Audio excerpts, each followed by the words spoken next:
It was a chilly afternoon when 7-year-old Ben walked out of school, clutching his lunchbox. Ben was the kind of kid who noticed things most people overlooked. That day, he spotted a man sitting on the corner of a busy street, his clothes worn, his face tired, and his eyes staring into nowhere. Without a second thought, Ben stopped. He opened his lunchbox, pulled out his favorite sandwich, and handed it to the man with a shy smile. The man looked up, surprised and grateful, as he accepted the boy's simple but heartfelt gesture. Ben didn't think much of it. To him, it was just the right thing to do. But what he didn't realize was that this small act of kindness would set off a chain of events that no one could have predicted. The next morning, the quiet routine of Ben's household was interrupted by an unexpected knock at the door. Standing on the porch were two police officers, their expressions serious but kind. Ben's parents exchanged nervous glances, unsure of what could have brought law enforcement to their home. Had something gone wrong? Was Ben in trouble? As the officers explained why they were there, a story began to unfold, one that would leave the entire family speechless and change their lives in ways they couldn't imagine. Stay tuned, because this is a story you won't want to miss. Ben's mom stood frozen as the officer spoke, her heart pounding in her chest. "We're here about something that happened yesterday," one of them began, glancing down at a small notebook. "Your son Ben gave his lunch to a man on the street." Ben, who had been watching from the hallway, stepped forward nervously. "Am I in trouble?" he asked, his small voice barely above a whisper. The officers exchanged a glance, their expressions softening. "Not at all," the other officer replied. "In fact, what you did was very kind. That man, well, his name is Mr. Jenkins. He's been through some tough times. But here's the thing, after you gave him your sandwich, he walked into the station late last night." Ben's dad frowned. "The station? Why would he go there?" The officer hesitated, as if carefully choosing his words. "Mr. Jenkins told us about your son's kindness. He said it reminded him of something important, something he had lost a long time ago. He shared a story with us, one that caught our attention." The room grew silent, the weight of the moment sinking in. Ben's mom finally spoke, her voice unsteady. "What kind of story?" "That's what we're here to explain," the officer said, his tone serious but calm. "But first, we need to ask you all a few questions. Mr. Jenkins believes your son might be connected to something bigger." Ben's parents looked at each other, their worry deepening. What had their little boy unknowingly stepped into? Ben's parents invited the officers inside, their curiosity and concern growing with each word. Ben sat quietly on the couch, fidgeting with the hem of his sweater, trying to understand why something as simple as giving away his sandwich had brought the police to their door. The officers explained that Mr. Jenkins, the man Ben had helped, wasn't just any homeless person. "He used to be an investigator," one of them said. "Years ago, he worked on some important cases. But after a personal tragedy, he left everything behind and disappeared from the system." Ben's mom glanced at her son, her protective instincts kicking in. "What does this have to do with Ben?" The officers leaned in slightly, their voices low, as though they were sharing a secret. "Mr. Jenkins said he saw something in your son, something familiar. He believes Ben might have unknowingly helped him stumble upon a clue related to an old case. A case that went cold years ago." Ben's dad folded his arms, trying to make sense of it. "A case? What kind of case?" The officers exchanged another look. "It involves a missing person. A child, actually, who disappeared around the time Mr. Jenkins left his job. He thought the case was hopeless, but after meeting your son, something clicked." Ben's eyes widened, and his mom placed a hand on his shoulder. "You're saying my son's kindness brought up memories for this man. And now he thinks, what?" that Ben can help him solve something from his past. It's more complicated than that, the officer replied. But we believe there's more to this story, and to Mr. Jenkins, than meets the eye. The air in the living room felt heavy as the officers continued explaining. Mr. Jenkins said he found something unusual near where Ben gave him the sandwich. One of them said, an old photograph that had been hidden under a loose brick by the bench he was sitting on. He swears it wasn't there before. Ben's mom frowned, trying to piece it together. A photograph? What does that have to do with this missing child? The officer pulled out a small plastic evidence bag from his pocket. Inside was a faded photo of a young girl, her wide smile frozen in time. This is the missing person, he said. Her name is Emily. She disappeared over a decade ago. Mr. Jenkins recognized the photo immediately because it was one of the key pieces in his investigation. But he never found it, until now. Ben leaned forward, his eyes locked on the photo. I didn't see anything under the bench, he said, his voice small.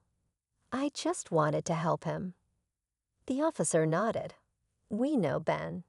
But sometimes small actions can lead to big changes. The question is, how did that photo get there? And why now?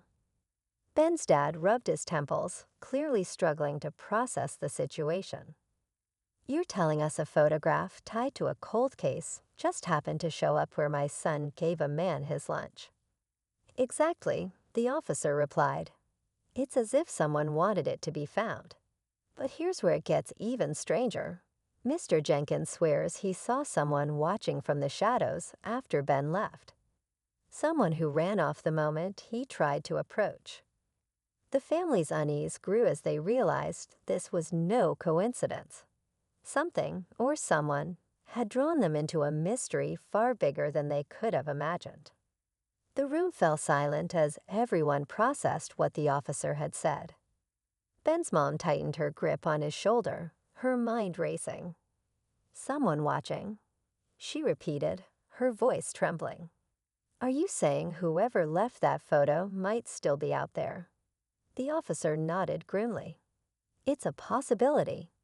We're looking into it.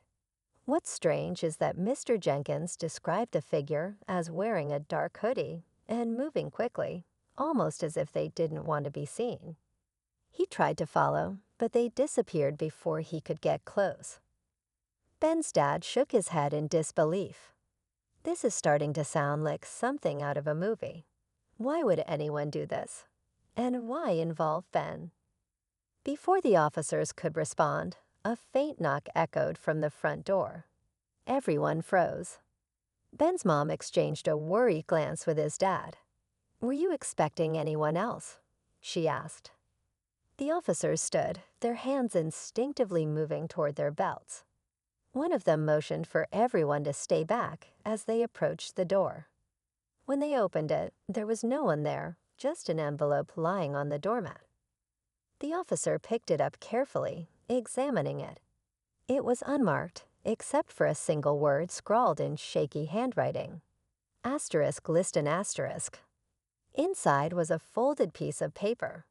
The officer opened it slowly, revealing a crude map with an X drawn near a wooded area not far from the neighborhood. What is this? Ben's mom asked, her voice breaking. The other officer studied the map closely. It looks like a location, and whoever left this wanted us to find it. The stakes had just been raised, and the family realized they were no longer bystanders in this mystery. The tension hung thick in the room as the family tried to process what it all meant.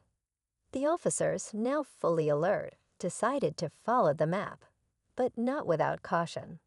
They asked Ben's parents to stay home with him, reassuring them that they'd call if they discovered anything. But as the officers left, Ben tugged at his mom's sleeve. I don't think it's just about the map, he said softly. It feels like the person wants us to know something. His mom knelt to meet his eyes. Ben, I don't want you worrying about this. The police will figure it out. Hours passed, and the family tried to settle back into their routine, though the tension in the house was impossible to ignore.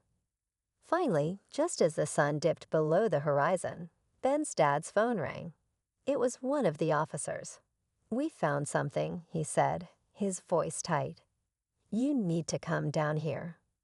Ben's parents hesitated but agreed, bringing Ben along after being assured it was safe. The map led them to a small, overgrown clearing. In the fading light, the officers pointed to an old, rusted lockbox they had uncovered beneath a pile of leaves. Inside was another photo of Emily, this time with a note scrawled on the back. Asterisk, she's olive asterisk. Everyone's breath caught. Alive. Ben's mom whispered, stunned. "How?" The officer explained that the box also contained coordinates to a location further out. "It seems like someone's been leading us here piece by piece," he said. "But there's more." From behind a tree stepped Mr. Jenkins, holding a bundle of papers. "I remember now," he said, his voice shaky but determined. "Emily was taken by someone I trusted, and I couldn't prove it back then. But now I know where she is." The group stared, stunned, as Jenkins pointed toward the distant woods. "We have to go. There's no time." Just as they were about to move, a shadow shifted in the trees, and a figure emerged.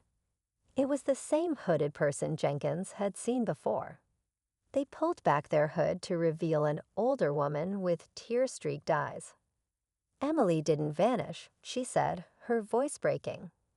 "She was hidden for her safety." The revelation shocked everyone. The woman claimed to have rescued Emily from a dangerous situation years ago, but fear of the person responsible had kept her in hiding. "I left the clues," she confessed. "I needed someone brave enough to follow them." The story had come full circle, with Ben's small act of kindness igniting a journey that brought buried secrets to light. And though the truth had been uncovered, one question remained. Who was still out there, watching, and why had they tried to keep the past buried? The woods fell silent as the woman's words sank in. Ben's parents exchanged a look of disbelief, while the officers worked to piece everything together. Mr. Jenkins stepped forward, his eyes filled with a mix of relief and regret. "I failed to protect her back then," he said quietly, "but maybe now I can make it right." The woman explained how Emily had been taken from a dangerous home situation years ago. She had been raised in secret, safe but isolated, to protect her from the person who had harmed her family. The hooded figure had been leaving the clues, hoping someone trustworthy would take notice and help bring the truth to light. One of the officers gently asked, "Where is Emily now?" "She's nearby," the woman replied. "She's been waiting for the right moment to come forward. I didn't expect it to happen this way, but maybe it's time." That night, Emily was finally reunited with the world she had been hidden from for so long. She thanked Mr. Jenkins and the officers for their perseverance and hugged Ben tightly. "You started this," she said, smiling. "All because you cared." As the family drove home, Ben's mom looked back at him. "You've got a big heart," she said softly. "Never lose that." The events of those days became a story they'd never forget, a reminder that even the smallest kindness can create ripples that change lives. And as Ben drifted off to sleep, he felt proud knowing his simple act had made the world a little brighter.